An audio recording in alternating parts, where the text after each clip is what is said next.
ठीक है। Good morning third year maths. आपके जो हम लोग कर रहे हैं पेपर 2 और पेपर 2 में आपकी यूनिट 3 जो कि है आपकी सम्मिश्र विश्लेषण। ठीक है, सम्मिश्र विश्लेषण। सम्मिश्र विश्लेषण में जो है हमने अभी तक जो है क्या किया है कि जो विश्लेषिक फलन के लिए जो है हम लोग देख रहे थे कि कोई फलन जो है विश्लेषिक होता है तो वो क्या करता है, कोशी-रीमान समीकरण को संतुष्ट करता है। लेकिन अभी जो है हमने इतने एग्जाम्पल देखे, कोई चार एग्जाम्पल ऐसे देखे कि जिसमें जो है वो विश्लेषिक यानी कि एनालिटिक नहीं है, पर्टिकुलर पॉइंट पे देखा। ठीक है, किसी पर्टिकुलर पॉइंट पे देखा कि जैसे ओरिजिन पे या शून्य पे जो है वो एनालिटिकल नहीं है, लेकिन फिर भी जो है कोशी-रीमान इक्वेशंस जो है उनको सेटिस्फाई करता है, कोशी-रीमान इक्वेशन को सेटिस्फाई करता है। तो यहाँ पे जो है हम और आगे बढ़ते हैं, कुछ एक अलग तरह के जो एग्जाम्पल हैं वो हम लोग देखते हैं। ठीक है, तो एक क्वेश्चन ये है, बोलते हैं कि माना कि मॉड्यूलस ऑफ एफ जेड, यानी कोई भी फलन जो है, कोई भी फंक्शन जो है एफ जेड है, उसका मॉड्यूलस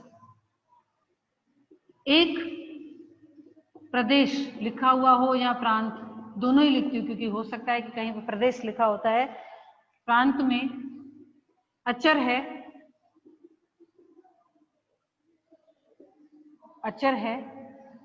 जहां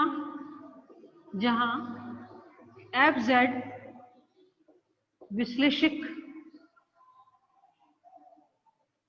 विश्लेषिक फलन है, तो सिद्ध कीजिए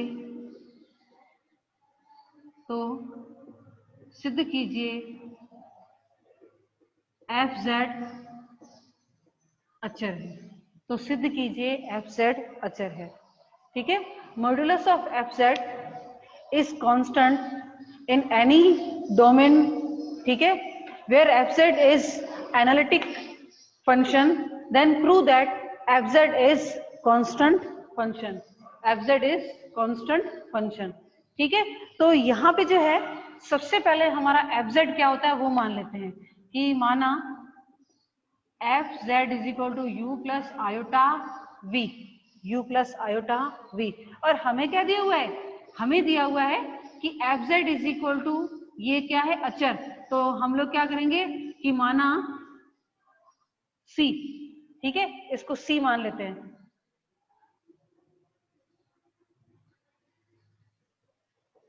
ठीक है, इसको सी मान लेते हैं। अब देखिए किसी का भी मॉड्यूलस जो है वो हम लोग किस तरह से ज्ञात करते हैं कि अगर z is equal to X plus iota Y हो तो mod z is equal to क्या होता है कि ये इसके रियल पार्ट का स्क्वायर प्लस इसके कॉम्प्लेक्स इमेजिनरी पार्ट का स्क्वायर और उसका रूट। ठीक है, उसका रूट। तो यहाँ पे भी जो है हम लोग क्या करेंगे कि यही करेंगे। तो सबसे पहले जो है मैं क्या कर लेती हूँ कि दोनों तरफ स्क्वायर कर लेती हूँ।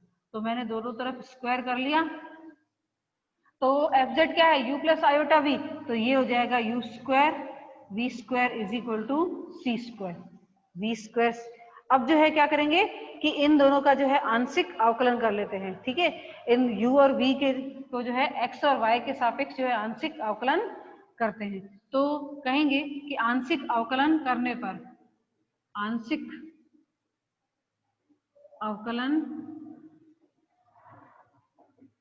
करने पर, जब आंशिक अवकलन जो है करेंगे तो ये किस तरह से होगा, सी स्क्वायर का तो वैसे ही 0 हो जाना है, तो ये हो जाएगा 2u del you upon del X, 2v del you upon del we upon del X, sorry आगे 2v आ जाएगा पहले, 2v del we upon del x is equal to 0। तो u del you upon del X plus v del we upon del x और is equal to 0। ठीक है, फिर जो है हम लोग क्या करेंगे कि इसका जो है y के सापेक्ष जो है कर लेते हैं। तो y के सापेक्ष हो जाएगा 2u del you upon del y plus 2v del v upon del y is equal to 0। तो इसको मैं नाम भी दे देती हूँ, इसको नाम हम लोग दे देते हैं यहाँ पर ये 1, इसको नाम दे देते हैं यहाँ पे 2, और बाकी ये इक्वेशन होगी, इसको नाम मैं दे देती हूँ यहाँ पे 3।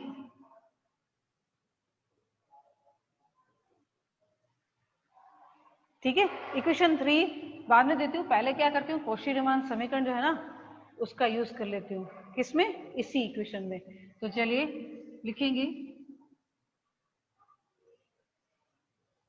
तो ये आ जाएगा कि del you upon del y है तो माइनस यू, ये हो जाएगा del we upon del x, ये हो जाएगा del we upon del x, और del we upon del y is equal to क्या हो जाएगा, del you upon del y. तो ये v और del we upon del y का क्या हो जाएगा, ये del you upon del x is equal to 0, इसको नाम दे देते हैं 3। इक्वेशन 2 और 3 का जो क्या करेंगे कि वर्ग करके जोड़ने पर 2 और 3 को वर्ग करके जोड़ने पर दोनों का क्या करेंगे, स्क्वायर कर लेंगे, और स्क्वायर करके दोनों को मल्टीप्लाई कर ले, सॉरी ऐड कर लेते हैं। ठीक है, सॉरी, तो ये हो जाएगा u del you upon del X, v del v upon del x का स्क्वायर, और minus u del v upon del X, v del u upon del x का स्क्वायर इज इक्वल टू 0।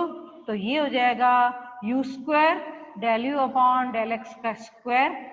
ठीक है, और यहाँ पे जो है हो जाएगा 2uv del you upon del x और del v upon del x, ये हो जाएगा v square del v upon del x का स्क्वायर, और दूसरी ब्रैकेट में देखेंगे इसका जो करते हैं u square del v upon del x का स्क्वायर, और minus 2uv del you upon del x del v upon del x, और ये हो जाएगा प्लस v स्क्वायर और del you upon del x का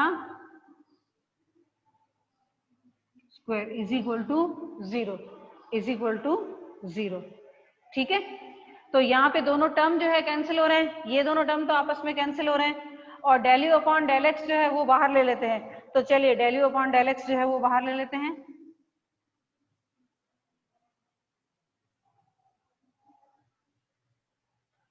तो ये आपके यहाँ आ जाएगा u square plus v square और del you upon del x का स्क्वायर बाहर, ये हो जाएगा यू स्क्वायर वी स्क्वायर और del we upon del x का स्क्वायर इज इक्वल टू 0।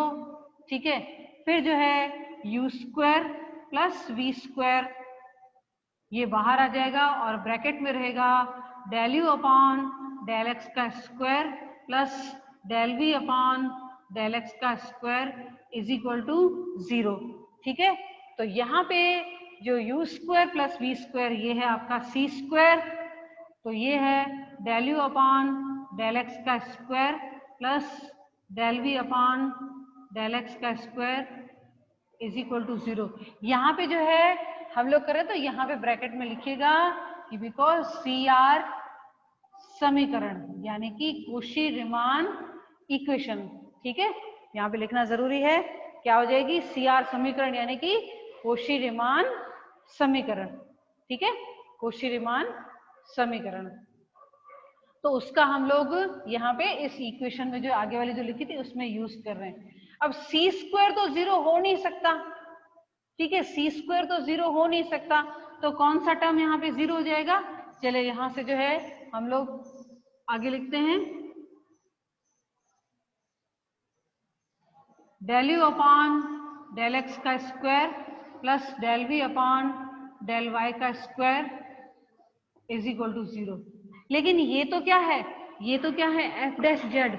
अब मैं आपको एक और चीज बता दूं कि जब भी जो है हम लोग एफ डैश जेड अगर लिखते हैं तो उसको हम लोग इस तरह से लिख सकते हैं del you upon del X plus iota del we upon del X. इस तरह से क्यों लिख सकते हैं, ये हमने जो पर्याप्त प्रतिबंध था विश्लेषिक फलन के लिए, जो पर्याप्त प्रतिबंध था उसमें मैंने ये बॉक्स में रखवाई थी आपकी से चीज कि बोले ये आप याद रखिएगा कि अगर एफ डैश जेड होता है वहां पे del you upon del X plus iota del we upon del X जो है लिख सकते हैं। ठीक है, ये बाकायदा हमने जो है थ्योरम से जो है देखा था कि इसको किस तरह से लिखा जाता है। तो यहाँ पे जो है क्या हो जाएगा, ये अगर इसको दोनों का स्क्वायर है तो ये तो क्या हो जाएगा कि एफ डैश जेड का स्क्वायर इज इक्वल टू 0। ठीक है, ये तो हमने किससे किया, ये हमारी जो पर्याप्त प्रतिबंध था उसमें था। ठीक है, पर्याप्त प्रतिबंध था उसमें था कि F dash Z is equal to del you upon del X plus iota del we upon del X हम लोग कर सकते हैं, लिख सकते हैं। ठीक है, तो जब एफ डैश जेड 0 तो F dash Z is equal to 0। ठीक है, तो यहाँ पे जो है क्या हो जाएगा कि अगर इसका मॉड्यूलस 0 है तो डेफिनेटली ये एफ डैश जेड खुद भी 0 है। ठीक है, अगर मॉड्यूलस 0 है तो ये खुद भी 0 है। अगर अवकलन जो है वो 0 आता है तो इसका मतलब होता है कि एफ जेड क्या है यहाँ पे कांस्टेंट, यानी एफ जेड क्या है यहाँ पे अचर। ठीक है, तो सबसे पहले जो है हमने क्या लिया कि F Z is equal to U plus iota V लिया, और हमको जो दिया हुआ था प्रतिबंध यहाँ पे क्या दिया हुआ था कि modulus of F Z is equal to constant, तो उसका यूज करते हुए फिर उसका हमने डिफरेंशिएशन किया। डिफरेंशिएशन करने के बाद दो इक्वेशन बनाई, एक में हमने कोशी-रीमान समीकरण यूज किए, दोनों को स्क्वायर करके ऐड करके जो है हम लोग यहाँ पे ये समीकरण ले आए। ये समीकरण ले आए तो इसमें सी स्क्वायर तो 0 हो नहीं सकता क्योंकि ये ऑलरेडी कांस्टेंट है, तो यहाँ पे जो है ये 0 हो जाएगी क्वांटिटी। अगर ये 0 होती है तो हम लोग जानते हैं कि F dash Z is equal to हम लोग लिख सकते हैं del you upon del X plus iota del we upon del X. तो ये हो जाएगा modulus of F dash Z का स्क्वायर इज इक्वल टू 0, यानी कि F dash Z is equal to 0। अगर मॉड्यूलस 0 है तो वो खुद फंक्शन खुद भी 0 है, तो यानी कि एफ जेड क्या है यहाँ पे कांस्टेंट, एफ जेड क्या है कांस्टेंट। ठीक है, तो बहुत ही ये जो है क्वेश्चन आपको 5 नंबर में पूछा जाएगा। ठीक है, बहुत ही सिंपल सा था। और एक और क्वेश्चन है जो पूछा गया है वो हम लोग कर लेते हैं, और उसके बाद जो है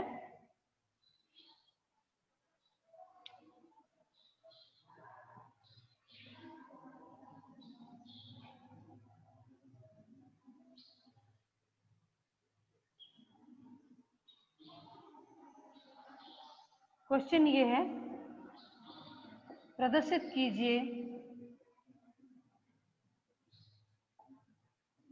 कीजिए कि फलन F Z is equal to X Y plus iota Y सर्वत्र सतत है परंतु विश्लेषिक नहीं है, विश्लेषिक नहीं है।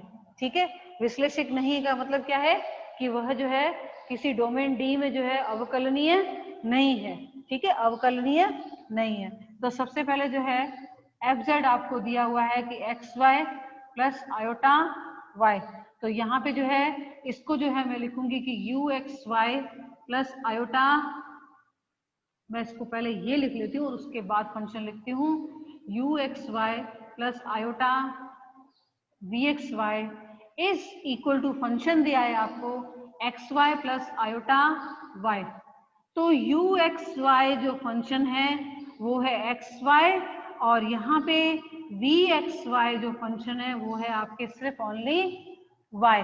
हम लोग जानते हैं कि x इंटू वाई फलन जो है ये एक वास्तविक फलन है। ठीक है, वास्तविक फलन है, और y खुद भी एक वास्तविक फलन है। तो फलन जो है दोनों हर जगह जो है वो सतत होते हैं, कहीं पे भी जो है इनमें ब्रेक नहीं आएगा। फलन एक्स वाई तथा y सर्वत्र सतत है, कहने की भी जरूरत नहीं है, क्लियर है ये चीज कि भाई ये x इंटू वाई और y फलन जो है अपने आप में जो है सतत होते ही है। ठीक है, एक्स वाई तथा y सर्वत्र सतत है, देयरफॉर u तथा v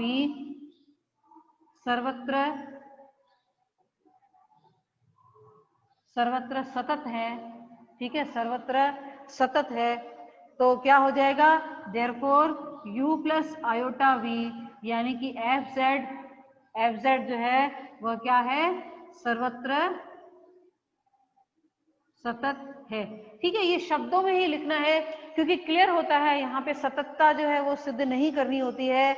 y या कहें x इंटू वाई, ये दोनों ही फंक्शन ऐसे होते हैं, ये दोनों ही क्या होते हैं यहाँ पे, ये हमेशा ही कंटिन्यूस ही होते हैं। यहाँ पे इनके जो है ग्राफिकली इसमें कहीं पे भी जो है वो ब्रेक नहीं होता है।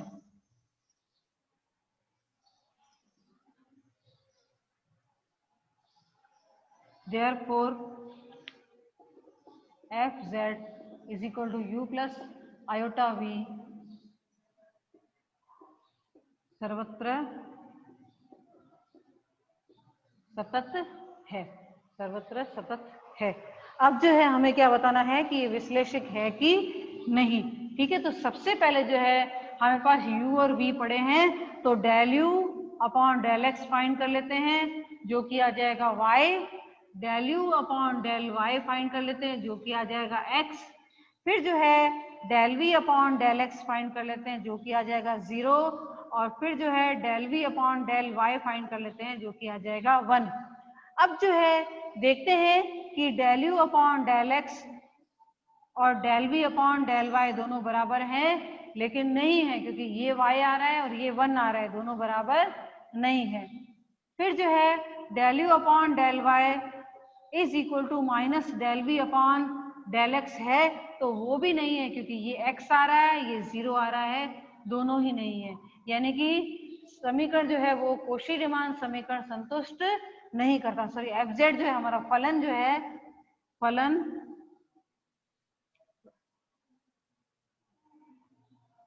u तथा v कोशी-रीमान समीकरण को संतुष्ट नहीं करते हैं, कोशी-रीमान समीकरण संतुष्ट नहीं करते हैं। अतः एफ जेड जो है वह विश्लेषक नहीं है। अतः एफ जेड विश्लेषक नहीं है, एफ जेड जो है वो विश्लेषक नहीं है। ठीक है, तो यहाँ पे जो है हमने सीधा ही कह दिया कि वो कोशी-रीमान समीकरण को संतुष्ट नहीं कर रहे हैं। अब यहाँ पे कोई पर्टिकुलर पॉइंट नहीं देना है हमको, पॉइंट नहीं पे जो है ज्ञात नहीं करना है हमको, ओवरऑल जो है देखना है कि कोशी-रीमान समीकरण संतुष्ट होती है कि नहीं।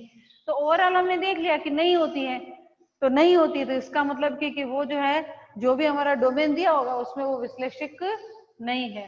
ठीक है, उसमें वो जो है यानी कि कहीं पे भी जो है वो अवकलनीय नहीं है। ठीक है, तो ये जो है प्रश्न बहुत ही छोटा सा प्रश्न था जो कि पूछा गया हो, तो ये इससे आपको आइडिया आ जाए कि अगर कभी ऐसा पूछा जाए तो आपको किस तरह से करना है। ठीक है, किस तरह से करना है। चलिए आगे बढ़ते हैं।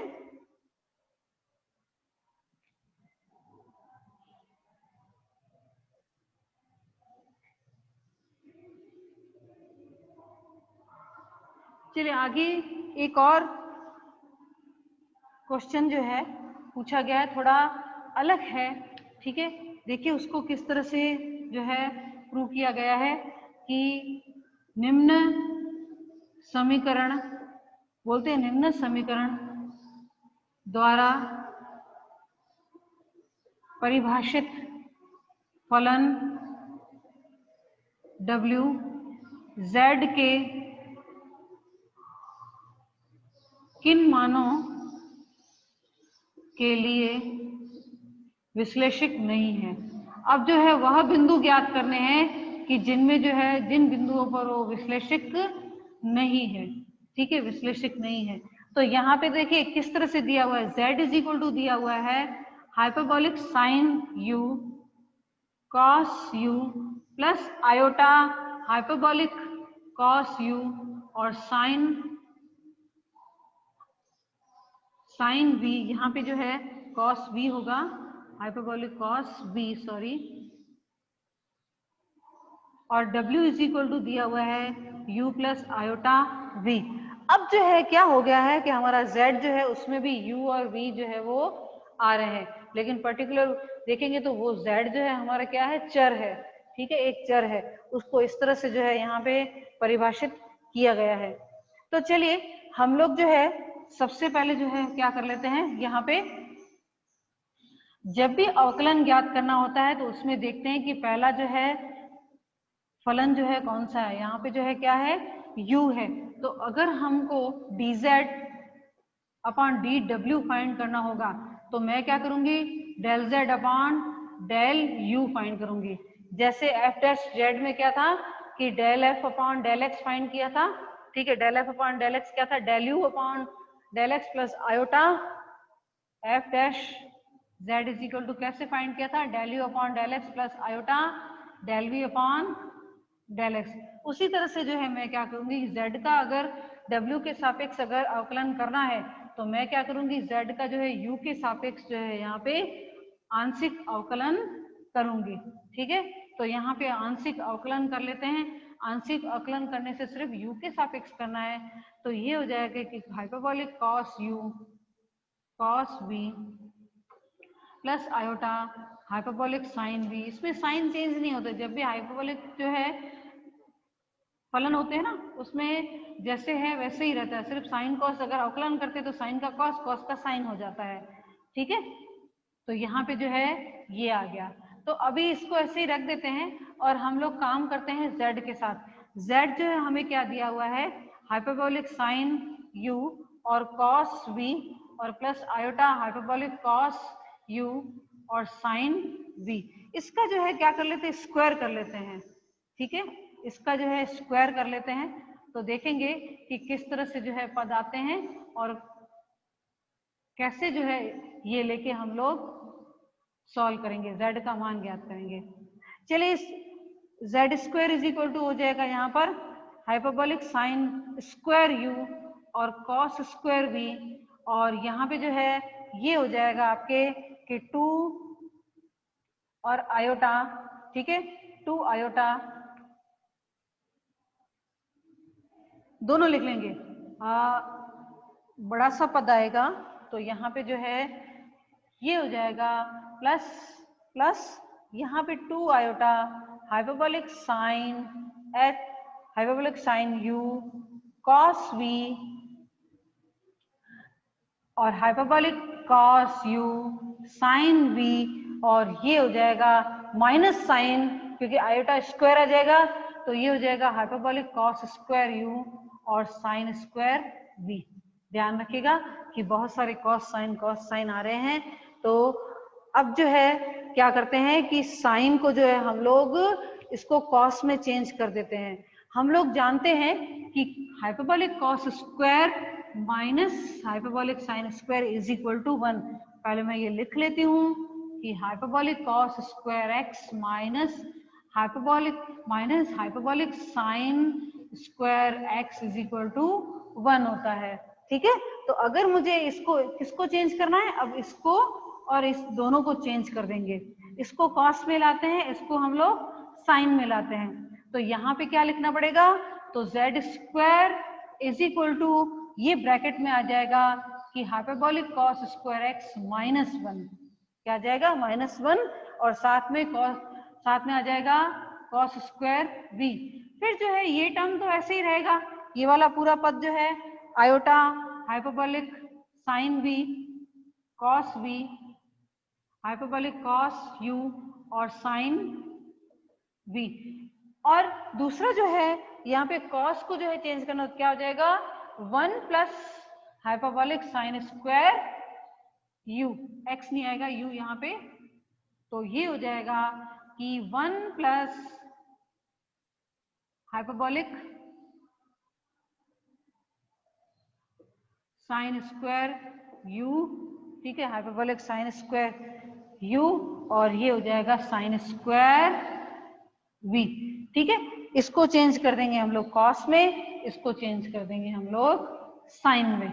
ठीक है, तो अब जो है ब्रैकेट हम लोग मल्टीप्लाई कर लेते हैं। ठीक है, ब्रैकेट जो है हम लोग मल्टीप्लाई कर लेते हैं, तो यहाँ पे जो है ये हो जाएगा हाइपरबोलिक कॉस स्क्वायर u और कॉस स्क्वायर v, ठीक है। यहाँ पे ये थीटा लग रहा है, ये v है आपके, और माइनस कॉस स्क्वायर v, और प्लस ये तो पद ऐसे ही रहेगा 2 आयोटा, इसका अभी हम लोग यूज करेंगे, ठीक है।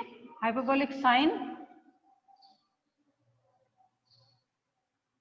u cos v, hyperbolic cos u sin v, और यहाँ पे हो जाएगा, देखिए आगे जो है यहाँ पे नेगेटिव है, ठीक है, यहाँ पे नेगेटिव साइन है, तो माइनस साइन स्क्वायर v और minus hyperbolic sine square u और साइन स्क्वायर v।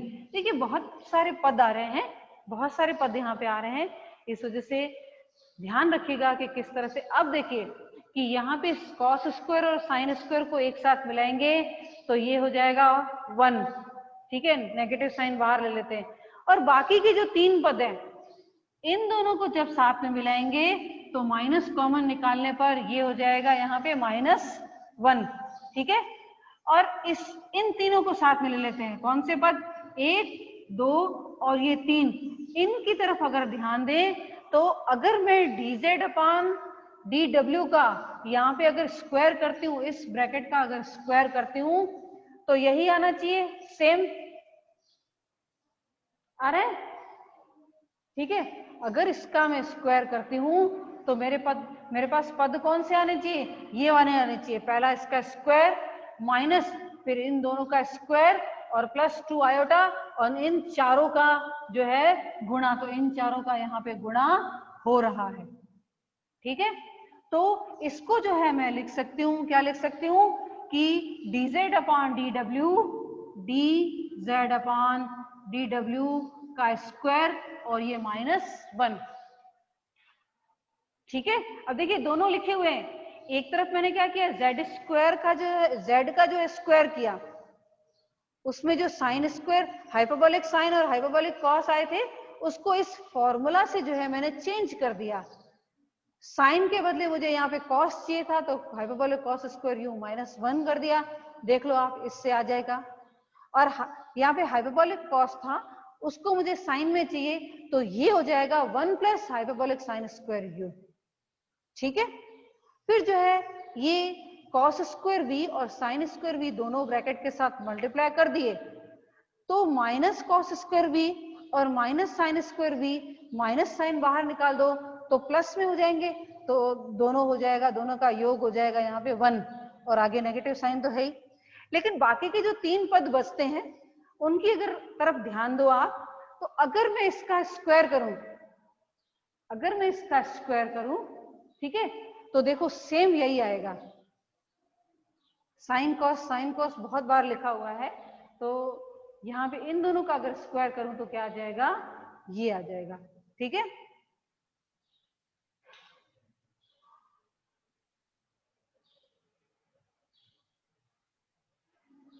तो यहाँ पे जो है ये आ गया आपके, क्या आ गया, dz अपॉन dw का स्क्वायर -1,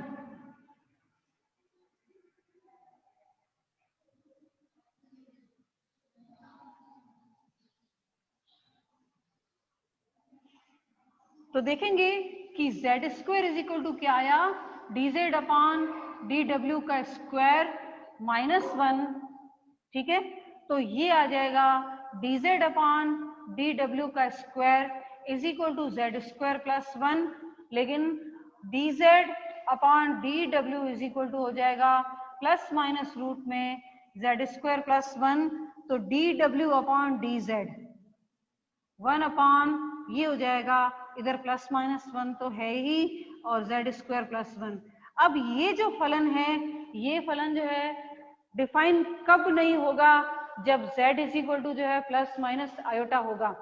अगर ये क्वांटिटी जो नीचे वाली जो क्वांटिटी है, नीचे वाला फलन जो है, अगर ये इक्वल टू 0 आ जाता है तो 1/0 जो है वो इन्फिनिटिव हो जाता है, और dw अपॉन dz की वैल्यू जो है इन्फिनिटिव हो जाती है, तो यहाँ पे ये पॉसिबल नहीं होगा। इस वजह से कंपल्सरी जो है वो ये होना चाहिए कि z की वैल्यू जो है वो प्लस माइनस आयोटा जो है नहीं आनी चाहिए। अगर ये प्लस माइनस आयोटा आती है तो हमें ये डेरिवेटिव जो है वो प्राप्त नहीं होगा, यहाँ पे ये अवकलन प्राप्त नहीं होगा। तो क्या लिखेंगे कि जो इसके नीचे जो है, इसके नीचे क्या लिखना है कि जो z is equal two plus minus iota के लिए विद्यमान नहीं है, अतः z is equal two plus minus iota पर फलन विश्लेषिक नहीं है, पर विश्लेषिक नहीं है।